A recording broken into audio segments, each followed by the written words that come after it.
Hi, I'm Marty Lyons. You're watching Press Pass TV. Hey, welcome to Press Pass TV. I'm Morgan Page. The Buffalo Bills were the AFC's most dominant team in the early 90s.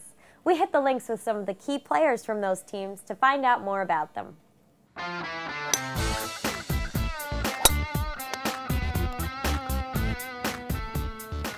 They did what no other NFL football team has ever done and probably will never do again. 4 straight Super Bowls. They were the Buffalo Bills. Oh, it bit on me. I bet if you take a poll across the National Football League to find out how much teammates get together, I bet you'd find out the Buffalo Bills teammates get together more than pretty much everybody.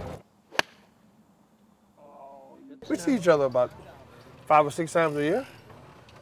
But I talk to Daryl and Jim and Bruce and Andre about a couple of times a week. Go stand next to the flag. It's just not once. I mean, yeah, everybody has alumni weekend, they do this, but we do so many different things that everybody seems to come together. Not everybody, there's probably about, let's say, 10 to 15, maybe, yeah, 10 to 15 of us that usually get together. We have fun and have a couple cold ones and just enjoy ourselves and reminisce about the old days because I haven't seen those in a long time. Come on, Bills, what's up with that? I think we'd be great friends, even after we finished playing football. That's how we were, a family. The gang met up in Rochester, New York for Steve Tasker's charity golf tournament benefiting the March of Dimes Foundation. And the former players shared a few stories about a team that was simply like no other. I walked through this room, 1,200 guys, and it was hostile. He was asking me about how many times Jim lost his mind during the season. I said every game. And I always had to turn around. He would make the wrong call. I had to turn around and tell him, say, if you lost your mind, you can't run this play against that defense. And he'd go, really? And Thurman would be hollering in the back, you can't do it, Jim. You can't do it. Whoever this guy, his name is Jim Smith. He put the long drive right here. Look around. These are all old divots. There's no divots. No divots around here. Liar. Cheater. Jim would get hit more than most of us, so we understand. Check out the long drive. There's no divots anywhere around there. There's one game he called the same play 5 times in a row. Thurman off right tackle, R54 on Noah. By the 5th time he called it, they had all 11 people lined up on the right side of on our offensive line. And Thurman's hollering, get him out of here, something's wrong with his head. I remember the national anthem before Super Bowl 25. We were at war. The Giants were blue and red with white pants, and we were white jerseys and pants with red helmets and blue numbers. So everything was red, white, and blue.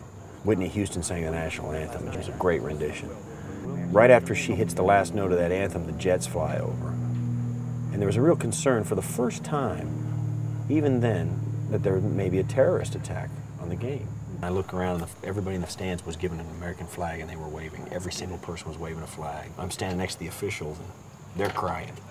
I look at Marv's crying, Marv Levy's crying. Jim, I look over Jim, Jim's crying. I turn around, everybody in the whole stadium's in tears. The game didn't seem all that important after that. So, but it was good, which is probably why we lost, but got one in play. Yeah. For the diehard Bills fans in this Western New York town, it was a chance to share a few laughs on the links with some Bills greats. Yo, baby! Another one down. Waka, waka, waka, waka, waka. We're another one down. There you go. Come on, be the right one. All right. Lucky. Over it. Choose that one. Chi-Chi, welcome back. He got lucky on one shot, and now look at him. He's got his chest out, right? Which way to the green? This way? So finesse is where my game is. Here we go. We're talking about Ken Hall, and he's sincerely one of the funniest guys I've ever met in my entire life. Eat it up, baby! So what's it like to play with Ken Hall? Oh, it's wonderful. It's great. He is just a ball of fun. That was a feather shot. You got to be good to do that now. You know, he brings stuff with him that just makes the game better. What kind of stuff? Well, there's none left. Is the problem. But it comes right from his farm. I wish I'd have had you in a couple of them Super Bowl years. Could have been my coach. Every time he pulled out a club and asked me to hit it, I'd hit a good shot. Oh, my. How do you not appreciate the fact that you're playing with a Hall of Famer, especially Thurman Thomas? You know, great going, buddy. I knew you could do it. Thanks, Coach. Thanks, Coach. Oh, man. What's in your clubs? Huh? They're just old school clubs, right? That's right. Jim Kelly's here. Steve Tasker. These are all guys that we followed for years and years and years during their glory years. And it's just fantastic. One of the greatest memories, though, had to have been when we come back and beat Houston. When nobody thought, I mean, we started 80,000 people in the stands in a playoff game. We received the opening kickoff second half. Frank Wright throws the interception for touchdown. Now we're at 35-3. Now we're talking about 10,000 fans. And we come back and win. If you go to Buffalo today, everybody say, I was at that game.